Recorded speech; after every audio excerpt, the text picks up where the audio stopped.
Okay students, तो आइए अब हम लोग एक एक करके सभी कार्बोहाइड्रेट्स को डिस्कस करते हैं। इसमें सबसे पहले हम लोग मोनोसैकेराइड को डिस्कस करते हैं।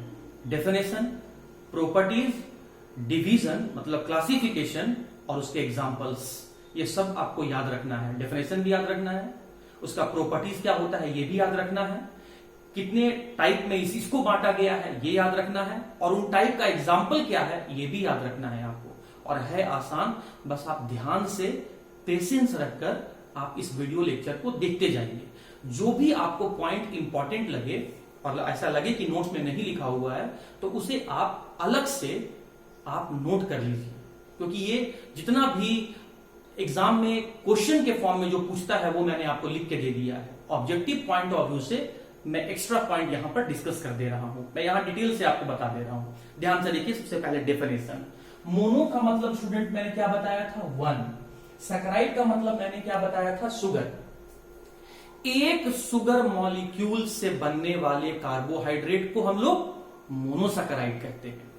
या फिर इसका दूसरा डेफिनेशन सुनिए, सिंपलेस्ट, देखिए मैं यहां लिख रहा हूं student, simplest and smallest carbohydrate मतलब सबसे छोटा कार्बोहाइड्रेट का molecule which cannot be hydrolyzed further, मतलब वो सबसे छोटे कार्बोहाइड्रेट जिसे वाटर के हेल्प से और छोटे कार्बोहाइड्रेट में डिसोसिएट तोड़ा नहीं जा सकता। क्यों? क्योंकि सबसे छोटे तो वो खुद हैं, उनसे छोटा फॉर्म में अगर आप उसे तोड़ेंगे तो वो शुगर मॉलिक्यूल रह ही नहीं जाएगा। तो सबसे छोटा कार्बोहाइड्रेट, सबसे सिंपलेस्ट और smallest carbohydrate which can not be hydrolysed further into simpler compound, जिसे और छोटे कार्बोहाइड्रेट में नहीं तोड़ा जा सकता है वाटर के हेल्प से, उसे हम मोनोसैकेराइड कहेंगे। तो ये मोनोसैकेराइड का दूसरा डेफिनेशन था। अब आते हैं स्टूडेंट मोनोसैकेराइड का प्रॉपर्टीज। मोनोसैकेराइड की खासियत, गुण या फिर प्रॉपर्टीज। तो आइए देखिए क्या क्या सर यहां पर मेन गुण है इसके। मोनोसैकेराइड के मेन 3 प्रॉपर्टीज आपको देखने को मिलते हैं। क्या?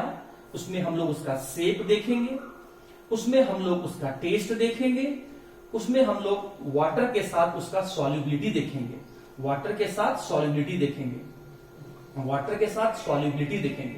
तो मोनोसैकेराइड का एक डेफिनिट शेप होता है, इसीलिए मोनोसैकेराइड को हम लोग कहते हैं कि all the monosaccharide are crystalline in shape. Crystalline का मतलब होता है डेफिनिट, एक निश्चित आकार होता है। जैसे एग्जांपल के फॉर्म में स्टूडेंट, अगर मैं कह रहा हूं कि ये 4 साइड इक्वल है तो आप कहेंगे कि ये स्ट्रक्चर का नाम स्क्वायर है। मैं कहूंगा कि इसका 2 साइड इक्वल है, मैं अगर कहता हूं कि इसका 2 साइड इक्वल है तो आप कहेंगे कि इस बॉडी का नाम रेक्टेंगल है, इसका नाम कहेंगे कि आप इस बॉडी का नाम सर्कल है। तो इसका एक डेफिनिट शेप है, इसीलिए आप एक डेफिनिट नेम दे रहे हैं। लेकिन अगर मैं पूछूं कि इसका क्या शेप है तो आप कहेंगे सर इसका कोई प्रॉपर शेप नहीं है, ये इररेगुलर है, ये टेढ़ा मेढ़ा है। तो जिसका कोई डेफिनिट शेप ही नहीं है उसे हम कहते हैं एमॉर्फस। लेकिन जिसका एक निश्चित आकार, डेफिनिट शेप होता है उसे हम कहते हैं क्रिस्टलाइन। तो जितने भी मोनोसैकेराइड हैं उनका एक निश्चित आकृति होता है, एक डेफिनिट शेप होता है, इसीलिए all the monosaccharide are have crystalline shape. Test wise कैसे होते हैं स्टूडेंट? जितने भी मोनोसैकेराइड हैं वो टेस्ट वाइज स्वीट होते हैं, इसीलिए मोनोसैकेराइड को हम लोग शुगर भी कहते हैं। अच्छा, वाटर के साथ, वाटर में ये सॉल्यूबल हो जाते हैं, घुल जाते हैं, तो इसीलिए हम लोग इसे कहते हैं कि they are soluble in water. तो मोनोसैकेराइड का डेफिनेशन क्या हो गया? वैसे कार्बोहाइड्रेट, ध्यान सुनिएगा, मैं मोनोसैकेराइड के डेफिनेशन को डिफाइन करने जा रहा हूं। मोनोसैकेराइड को ध्यान सुनिए, मैंने क्या बोला। वह सबसे छोटा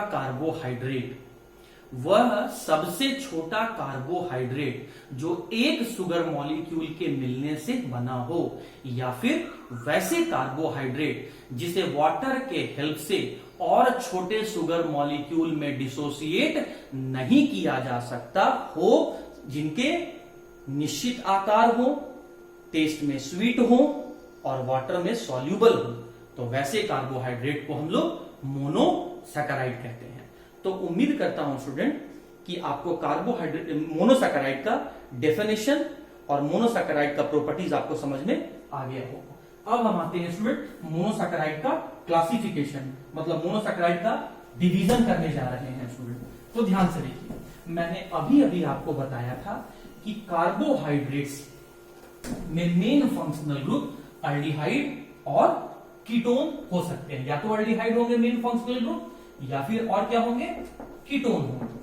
तो अब हम मोनोसैकेराइड को डिवाइड करने जा रहे हैं, इसीलिए मैंने लिखा क्लासिफिकेशन ऑफ मोनोसैकेराइड। तो मोनोसैकेराइड को किस बेसिस पे डिवाइड किया गया है स्टूडेंट?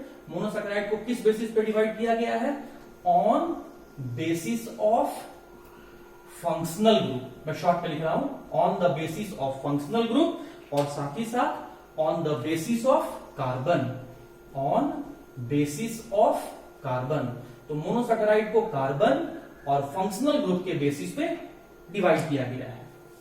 ध्यान से देखिएगा, वो मोनोसैकेराइड या वैसे सभी मोनोसैकेराइड जिसमें मेन फंक्शनल ग्रुप एल्डिहाइड हो, इसे एल्डोजेस कहा गया, और वैसे मोनोसैकेराइड जिसमें मेन फंक्शनल ग्रुप कीटोन हो, उसे कीटोजेस कहा गया। देखिए क्या क्या लिखा हुआ है स्टूडेंट, क्लासिफिकेशन ऑफ मोनोसैकेराइड, जिसका मतलब हो गया डिवीजन ऑफ मोनोसैकेराइड। और डिवाइड करने के लिए हम क्या चूज करने जा रहे हैं? फंक्शनल ग्रुप या फिर नंबर ऑफ कार्बन। तो फंक्शनल ग्रुप के बेसिस पर मोनोसैकेराइड कितने टाइप के हो गए? 2 टाइप के हो गए। वैसे मोनोसैकेराइड जिसमें मेन फंक्शनल ग्रुप क्या हो? एल्डिहाइड हो, तो वैसे मोनोसैकेराइड को आप क्या बोलेंगे? एल्डोजेस। और वैसे मोनोसैकेराइड जिसमें मेन फंक्शनल ग्रुप क्या हो? कीटोन हो, तो वैसे मोनोसैकेराइड को आप क्या बोलेंगे? कीटोजेस। ध्यान ये भी रखना है स्टूडेंट आप लोग को कि किसी भी कार्बोहाइड्रेट का जनरल फॉर्मूला होता है CnH2nOn, मतलब कार्बन हाइड्रोजन ऑक्सीजन प्रेजेंट है, और उसमें कार्बन का जितना नंबर होगा उतना ही नंबर ऑक्सीजन का होगा, लेकिन कार्बन या फिर ऑक्सीजन के नंबर से डबल नंबर में हाइड्रोजन प्रेजेंट होगा। यह भी आपको याद रखना है कार्बोहाइड्रेट का जनरल फॉर्मूला में। और मैंने कार्बोहाइड्रेट का दूसरा नाम क्या बताया था आपको? सैकेराइड्स या फिर शुगर। तो देखिए, अब हम लोग यहां से एक एक करके एल्डोजेस और कीटोजेस को डिस्कस करते हैं।